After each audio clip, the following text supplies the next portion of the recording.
ಸನ್ಮಾನ್ಯ ಅಧ್ಯಕ್ಷರೇ, ತಾವು ತಂದಿರತಕ್ಕಂಥ ಈ ಸಂತಾಪ ಸೂಚನಾ ನಿರ್ಣಯಕ್ಕೆ ಬೆಂಬಲವನ್ನು ವ್ಯಕ್ತಪಡಿಸ್ತಾ ಈ ಸಂದರ್ಭದಲ್ಲಿ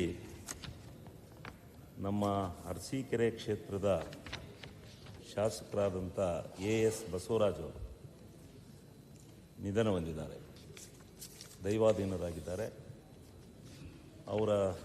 ಅವರ ಕುಟುಂಬಕ್ಕೆ ಮತ್ತು ಎಲ್ಲರಿಗೆ, ಕುಟುಂಬದ ಎಲ್ಲ ಸದಸ್ಯರಿಗೆ ಆ ಭಗವಂತ ಒಳ್ಳೇದು ಮಾಡಲಿ ಅಂತ ಆಶಿಸ್ತಾ, ಅದರ ಜೊತೆಯಲ್ಲಿ ಅವರು ಎಣ್ಣೆ ಮಿಲ್ಲಿನ ಗಾಣವನ್ನು ಇಟ್ಕೊಂಡು ಭಾಳ ಸರಳ ಸಜ್ಜನಿಕೆಯಿಂದ ತಮ್ಮ ವ್ಯಕ್ತಿತ್ವವನ್ನು ರೂಪಿಸಿಕೊಂಡು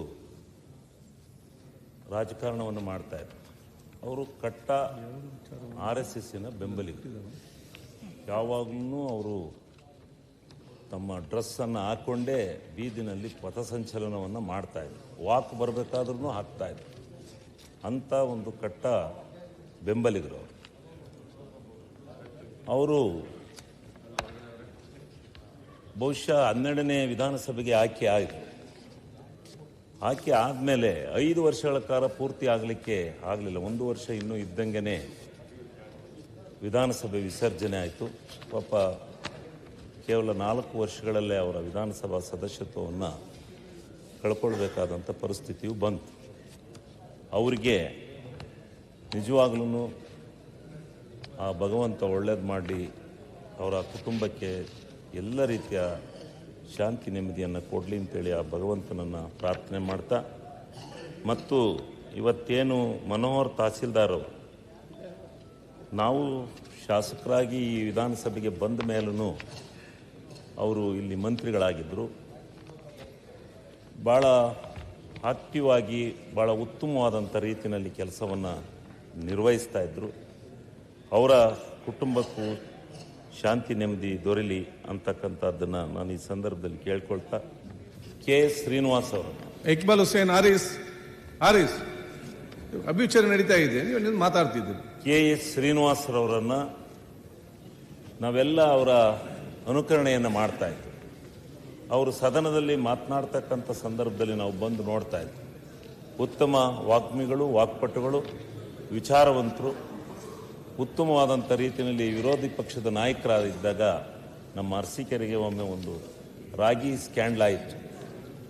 ಆ ರಾಗಿ ಸ್ಕ್ಯಾಂಡ್ಲಿಗೋಸ್ಕರ ಅವರು ವಿರೋಧ ಪಕ್ಷದ ನಾಯಕರಾಗಿದ್ದಾಗ ಬಂದು ಭಾಳವಾಗಿ ಅದರ ಬಗ್ಗೆ ಸವಿಸ್ತಾರವಾಗಿ ಅದನ್ನು ಎಂಕ್ವೈರಿ ಫಿಕ್ಸ್ ಮಾಡಿಸಿ, ಅದಕ್ಕೆ COD ಎಂಕ್ವೈರಿಯನ್ನು ಫಿಕ್ಸ್ ಮಾಡಿಸಿ, ಅದಕ್ಕೆ ಯಾರು ಭ್ರಷ್ಟರಿದ್ದಾರೆ ಅವರನ್ನು ಹೊರತೆಗೆಯೋದ್ರಲ್ಲಿ ಒಳ್ಳೆಯ ಕೆಲಸವನ್ನು ಮಾಡಿದಂಥವ್ರು. ಅವ್ರಿಗೂ ಸಹ ಆ ಭಗವಂತ ಅವರಿಗೆ ಮತ್ತು ಅವರ ಕುಟುಂಬಕ್ಕೆ ಚಿರಶಾಂತಿಯನ್ನು ಕೊಡಲಿ ಅಂತೇಳಿ ನಾನು ಈ ಸಂದರ್ಭದಲ್ಲಿ ಪ್ರಾರ್ಥನೆ ಮಾಡಿಕೊಳ್ತಾ, ಮತ್ತು ಲಕ್ಷ್ಮೀನಾರಾಯಣರವರು ಅವ್ರಿಗೂ ಈ ಸಂದರ್ಭದಲ್ಲಿ ಭಗವಂತ ಅವರ ಕುಟುಂಬಕ್ಕೆ ಒಳ್ಳೇದು ಮಾಡಲಿ ಅಂತೇಳಿ ಪ್ರಾರ್ಥನೆ ಮಾಡ್ತಾ, ಮತ್ತು ವೆಂಕಟರೆಡ್ಡಿ ಮುತ್ನಾಳ್ ಅವರ ಕುಟುಂಬಕ್ಕೂ ಅವ್ರಿಗೂ ಆ ಭಗವಂತ ಒಳ್ಳೇದು ಮಾಡಲಿ ಅಂತೇಳಿ ನಾನು ಪ್ರಾರ್ಥಿಸ್ಕೊಳ್ತಾ,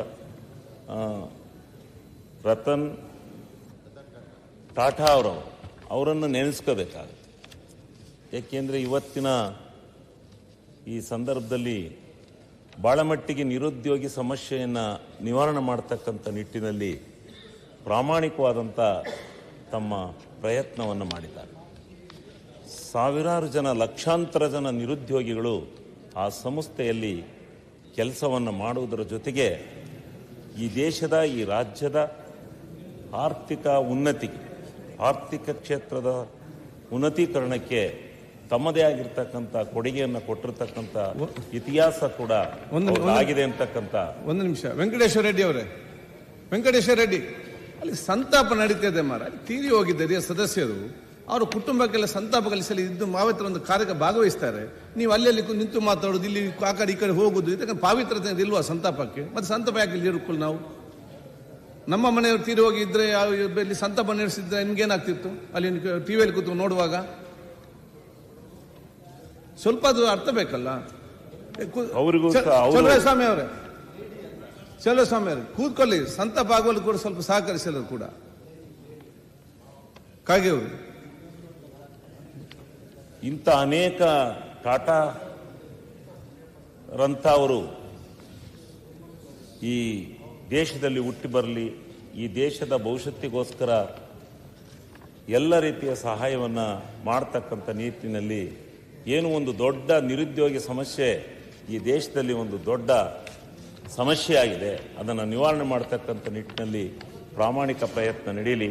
ಅವ್ರಿಗೂ ಸಹಿತ ಚಿರಶಾಂತಿಯನ್ನು ಭಗವಂತ ಕೊಡಲಿ ಅಂತ ಹೇಳಿ ನಾನು ಈ ಸಂದರ್ಭದಲ್ಲಿ ಕೇಳ್ಕೊಳ್ತಾ, ಸೈಯದ್ ಶಹಾ ಖುಸ್ರೋ ಉಶಾನಿ ಅವರು ನಾನು ಕೇಳಿದ್ದೇನೆ ಹೆಸರನ್ನ. ಇವರು ಬಹಳವಾಗಿ ವಿದ್ಯಾಸಂಸ್ಥೆಗಳಿಗೋಸ್ಕರ ವಿಶ್ವವಿದ್ಯಾನಿಲಯವನ್ನೇ ತೆರೆದು ಬಹಳ ಜನಕ್ಕೆ, ಅದರಲ್ಲೂ ಮಹಿಳೆಯರಿಗೆ ಹೆಚ್ಚಿನ ರೀತಿಯಲ್ಲಿ ವಿದ್ಯಾಭ್ಯಾಸವನ್ನು ಕೊಡ್ತಕ್ಕಂಥ ನಿಟ್ಟಿನಲ್ಲಿ ಪ್ರಾಮಾಣಿಕ ಪ್ರಯತ್ನವನ್ನು ಮಾಡಿದ್ದಾರೆ ಅಂತಕ್ಕಂಥದ್ದನ್ನು ಕೇಳಿದ್ದೇನೆ. ಅವ್ರಿಗೂ ಚಿರಶಾಂತಿಯನ್ನ ಭಗವಂತ ಕೊಡ್ಲಿ ಅಂತೇಳಿ ಸಂದರ್ಭದಲ್ಲಿ ಕೇಳ್ಕೊಳ್ತಾ ಅವಕಾಶ ಕೊಟ್ಟಿದ್ದಕ್ಕಾಗಿ ಧನ್ಯವಾದಗಳನ್ನು ಅರ್ಪಿಸಿ ನನ್ನ ಮಾತು ಮುಗಿಸ್ತೇನೆ. ಗುರುರಾಜ್ ಗಂಟಿಹಳ್ಳಿ ಮತ್ತು ಸಿ ಕೆ ರಾಮಮೂರ್ತಿ ಬೇಕು. ಇಲ್ಲ ಸುರೇಶ್ ಕೂತ್ಕೊಳ್ಳಿ, ಮನಸ್ಸು ಬಂದಾಗ ಮಾತಾಡೋದು. ಸಂತಾಪ ಕೂತ್ಕೊಳ್ಳಿ, ಕೂತ್ಕೊಳ್ಳಿ. ಅಲ್ಲಿ ಹಾಸನ ಜಿಲ್ಲೆ ಹಾಸನ ಫಸ್ಟ್ ಬರ್ಬೇಕು, ಬರ್ದು ಕೊಡ್ಬೇಕು, ಮನಸ್ಸಾಗಿ ಬಂದು ಕೂತ್ಕೊಳ್ಳಿ. ಈಗ ಕೂತ್ಕೊಳ್ಳಿ, ನೀವು ಬಸವರಾಜ್ ಕೂತ್ಕೊಳ್ಳಿ ಅಂತ ಹೇಳ್ತಾನೆ. ನೀವು ಕೂತ್ಕೊಳ್ಳಿ, ಪೇಪರ್ ಬರ್ಲಿಕ್ಕೆ ಮಾತಾಡಬೇಡಿ ಇಲ್ಲಿ ಮಾಧ್ಯಮದಲ್ಲಿ. ಕೂತ್ಕೊಳ್ಳಿ, ಅಲ್ಲಿ ನಾವೆಲ್ಲ ರೋಜಕ್ಕೆ ನೋಡಿ ಬಂದವರು. ಕೂತ್ಕೊಳ್ಳಿ, ಈಗ ಅದು ಸಿಸ್ಟಮ್ ಇದೆ, ಬರ್ದು ಕೊಡ್ಬೇಕು, ಇಲ್ಲಿ ಅವಕಾಶ ಕೇಳ್ಬೇಕು. ಕೂತ್ಕೊಳ್ಳಿ, ಗುರುರಾಜ್ ಗಂಟಿಗೆ ಆಗ ಕೊಟ್ಟಿದ್ದೀವಿ, ಕೂತ್ಕೊಳ್ಳಿ. ಇಲ್ಲ ಅವಕಾಶ ಬೇಕಾದ್ರೆ ಕೊಡ್ತೇನೆ ನಾನು. ನಿಮ್ಗೆ ಮನಸ್ಸು ಬಂದಾಗ ಇಲ್ಲಿ ಬಂದು ಕೂಡ ಮಾತಾಡೋದಲ್ಲ ಇದು ನಿಂತು. ಲಕ್ಷ್ಮೀನಾರಾಯಣ ಕೆ ಅವರು ನನ್ನೂರಿನ ಬೈಂದೂರು ಕ್ಷೇತ್ರದವರು. ಕೆಲವೊಂದು